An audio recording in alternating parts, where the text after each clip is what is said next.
Luna की यात्रा शुरू हुई एक रहस्यमयी संकेत से, एक चमकता तारा जिसने उसे खोए हुए दिव्य तारे की ओर इशारा किया। एक प्राचीन भविष्यवक्ता ने उसे एक रहस्यमयी मानचित्र सौंपा जो उसके भाग्य का रास्ता दिखा सकता था। उसने कदम रखा जादुई जंगल में, जहां पेड़ फुसफुसा रहे थे और रहस्य हर तरफ था। वहां उसे मिला बोलता हुआ वृक्ष, जिसने उसकी सच्चाई परखने की चुनौती दी। लेकिन असली खतरा तब आया जब छाया योद्धाओं ने उसका रास्ता रोका। अंधेरे के बीच लूना ने अपने भीतर एक अद्भुत शक्ति खोजी, एक जादुई रोशनी जिसने अंधकार को पीछे हटने पर मजबूर कर दिया। अब मानचित्र ने उसे एक नए रास्ते की ओर इशारा किया है। आगे क्या होगा? क्या लूना दिव्य तारे को खोज पाएगी? कौन से नए खतरे उसका इंतजार कर रहे हैं? भविष्यवक्ता ने धीरे धीरे मानचित्र खोला और उसकी चमकती लकीरों में लूना ने एक गूढ़ संकेत देखा।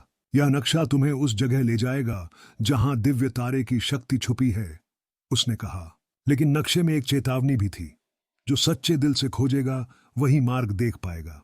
लूना ने गहरी सांस ली और अपनी यात्रा शुरू करने का निश्चय किया। जैसे ही लूना जंगल में कदम रखती है, माहौल बदल जाता है। चारों ओर पेड़ झिलमिलाने लगते हैं और हल्की रोशनी उसकी राह दिखाने लगती है। तभी मानचित्र चमकता है और जंगल के बीच एक अदृश्य मार्ग प्रकट होता है। क्या यह सही रास्ता है? लूना ने सोचा, लेकिन उसके पास आगे बढ़ने के अलावा कोई चारा नहीं था। अचानक जंगल में एक विशाल वृक्ष जाग उठा। उसकी शाखाएं लूना के चारों ओर घूमने लगीं और उसकी गहरी आवाज गूंजी, अगर तुम्हें आगे बढ़ना है तो अपने हृदय की सच्चाई को पहचानो। लूना ने अपनी आंखें बंद की और अपने मिशन पर ध्यान केंद्रित किया। जैसे ही उसने अपने भीतर की शक्ति महसूस की, वृक्ष ने रास्ता खोल दिया। लूना को एहसास हुआ कि वह अकेली नहीं है। अंधेरे से धीरे धीरे कुछ छायाएं उभरने लगीं, जिनकी आंखों में लाल चमक थी। वे धीरे धीरे उसकी ओर बढ़ने लगीं। यह नॉक्स के छाया योद्धा थे जो उसे रोकने आए थे। लूना ने अपने चारों ओर देखा, लेकिन भागने का कोई रास्ता नहीं था। उसे अपनी शक्ति का उपयोग करना था, लेकिन कैसे? लूना का दिल तेजी से धड़क रहा था, लेकिन उसने डर को खुद पर हावी नहीं होने दिया। उसने अपनी आंखें बंद की और अचानक उसके भीतर से एक गहरी रोशनी फूटी।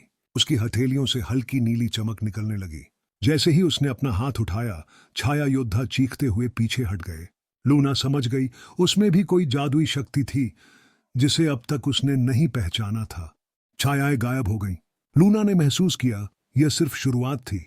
मानचित्र ने फिर से चमकना शुरू किया, एक नए रास्ते की ओर इशारा करते हुए। लूना ने पीछे मुड़कर देखा। डर को पीछे छोड़ते हुए उसने आत्मविश्वास से कदम बढ़ाए। हर कदम पर नई चुनौतियां थीं, लेकिन लूना ने ठान लिया था उसकी यात्रा खत्म नहीं हुई थी। यह तो बस शुरुआत थी। नए अनुभव, नए दोस्त और अनगिनत रहस्य उसका इंतजार कर रहे थे। लूना ने अपने दिल की आवाज सुनी। साहस से भरी वह आगे बढ़ी। उसकी कहानी अभी शुरू हुई थी। रोमांचक मोड़ अभी बाकी थे।